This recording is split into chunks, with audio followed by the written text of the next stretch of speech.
This is an NBC News special report. Here's Lester Holt. Good day. We're coming on the air with breaking news and a major breakthrough in the Middle East. Multiple sources telling NBC News that Israel and Hamas have reached a ceasefire deal to pause the fighting in Gaza and eventually release dozens of hostages taken during the October 7th attack. It comes after more than a year of brutal fighting in the Middle East, which began with the Hamas terror attack that killed more than 1,200 people in Israel, and Israel's massive retaliation that has killed more than 46,000 people in Gaza. It's according to the health ministry there, and led to a humanitarian crisis. Let's go straight to our chief foreign correspondent, Richard Engel. Richard, you're in Jerusalem now. What else do we know about this deal?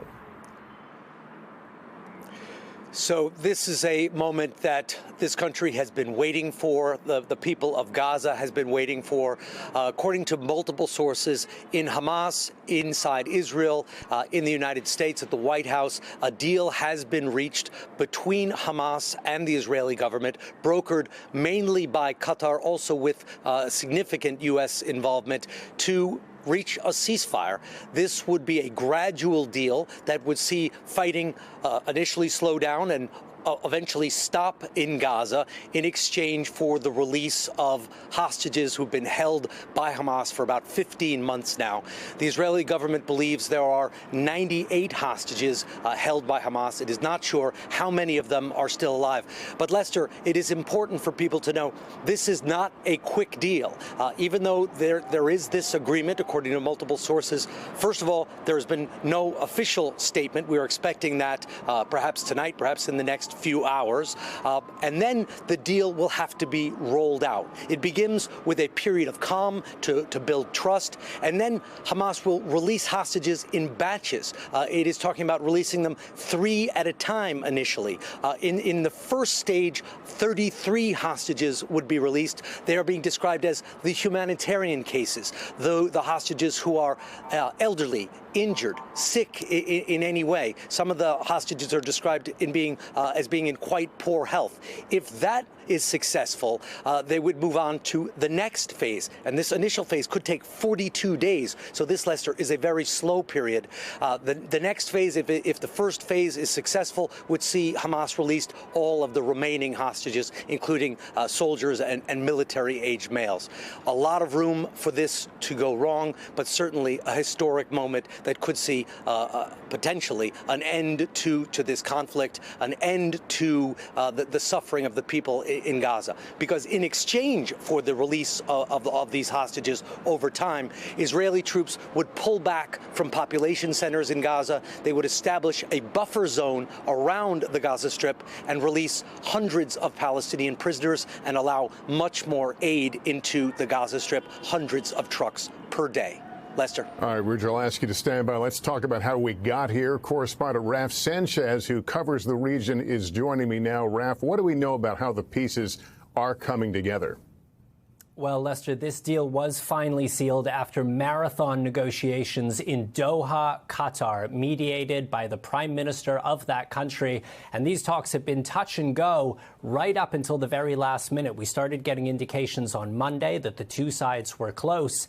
And earlier today, the cameras were up and rolling at the foreign ministry in Qatar. The Qataris preparing to announce this agreement, and then there was what appears to be a last-minute hitch. According to the Israeli government, Hamas adding last-minute demands to do with Israeli forces withdrawing from the Egypt-Gaza border.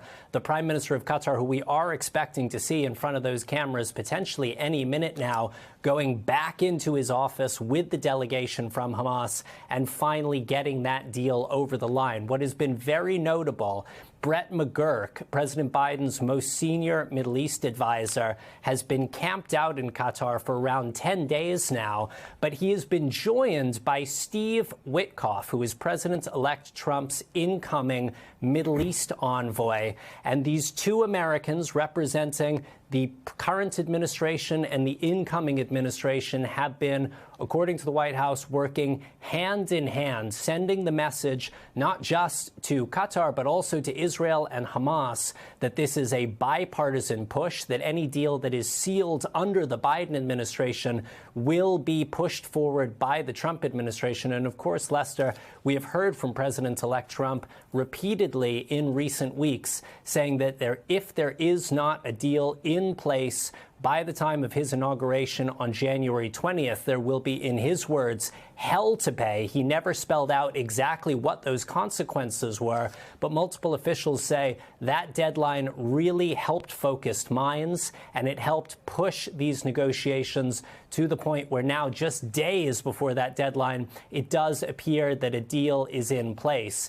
I asked Jake Sullivan, President Biden's national security advisor, last month in Tel Aviv, how big a role President-elect Trump's pressure had played. He acknowledged that there was good communication between the teams. The other point he made about why is it that a deal has been able to be reached now but wasn't able to be reached before, he said the ceasefire in Lebanon, which ended the fighting between Israel and Hezbollah back in November, really brought Hamas closer to the table. It led them to a point where they concluded that they had to reach a deal. Prime Minister Netanyahu also appears to have really been feeling that pressure from President-elect Trump. He is under a lot of pressure from the far right of his own government not to end this war, but it does appear now that he has also signed on to this deal. We do expect Israel's security cabinet will have to vote to approve this agreement. Lester, the tragedy in some ways is the deal that does appear to be emerging from Qatar now does not seem to be significantly different from those broad outlines laid out by President Biden on May 31st. But a very large number of Palestinian civilians and at least some hostages have lost their lives in the months since then. Thanks for watching. Stay updated about breaking news and top stories on the NBC News app or follow us on social media.